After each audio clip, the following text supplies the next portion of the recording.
Ona görə gəlib Fatimə radiyallahu müminə Ömər bin Xattabın qaynanasını istəyəndə Peyğəmbər sallallahu aleyhi ve sellemlə Peyğəmbər sallallahu aleyhi ve sellem Əli bin Əbi Talibin nəyin var? Gördüyünüz bu adam dəfələrlə öz çıxışlarında, müxtəlif mövzularda, çıxışlarında bir mövzuya işarə eləyir və istəyir ki, öz hiyləgərliyi ilə cəmaata bu sözü inandırsın, cəmaata bu sözü qalib etsin ki, doğrudan da bəli, belə bir şey olubdur. Yəni, Həzrəti Zəhra salamullahi əleyha Ömər ibn Xattabın qaynanası olubdur. Həzrəti Əli qaynatası olubdur. Bunu inandırmaq istəyir cəmaata. Heç o danışdığı mövzular ki vardı, heç birisinin də əlaqəsi yoxdur Ömər ibn Xattabla Ümmü Kulsumun arasındakı evlilik əfsanəsinə. Heç bir dəxli yoxdur. Hiyləgərlik eləyib və cəmaatı aldatmaq istəyirlər. Sözün əsnasında, ortasında söz qalib etmək istəyirlər. Sözü orada cəmaata inandırmaq istəyirlər. Bu adamlar, yəni bu vahabilər və həmçinin sünnilər öz kitablarında da vardır. Özləri də bunu bilirlər.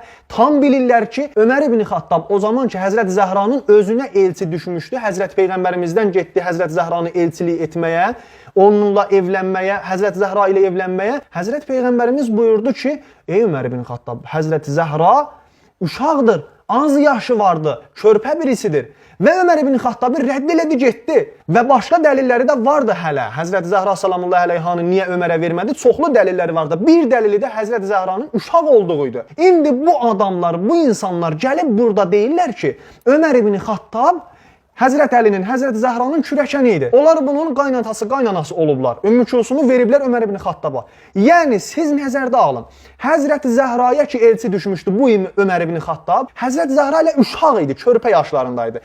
Hələ onun üstündən, o vaxtlarda da Ömər ibn Xattab hələ qoca bir adam idi. Neçə il hələ üstündən keçir və gəlir Ömər ibn Xattab, görün, biraz da yaşı artır, gəlir Həzrət Zəhranın uşağına elçi düşür.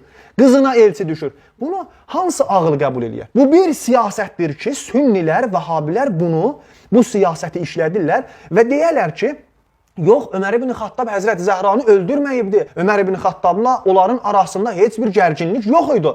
Bu cür siyasətdə sünnilər işlədirlər, vəhabilər işlədirlər. Kim bunu qəbul edə bilər ki, körpə qızı bir yaşlıq, 60 yaşında adama versinlər? Kim bunu qəbul edə bilər? Mən sünnilərdən bütün sünnilərə, bütün vəhabilərə deyirəm, hansı biriniz razısınız ki, 3 yaşlı, 4 yaşlı, 5 yaşlı qızınızı qoca bir yaşında, dişi başı olmayan bir kişiyə, 60 yaşında kişiyə ona versin, ərə versin ona? Hansınız razısınız? Əgər sünnilər bu işə razıdırlarsa, əgər sünnilər bu işə razılıq verirlərsə, öz uşaqlarını, körpələrini qoca kişiyə verməyə razıdırsa, onda o zaman bizim sözümüz yoxdur. Onda Həzrət Əli əleyhissalamla Ömər ibn Xattabın qaynatası olsun.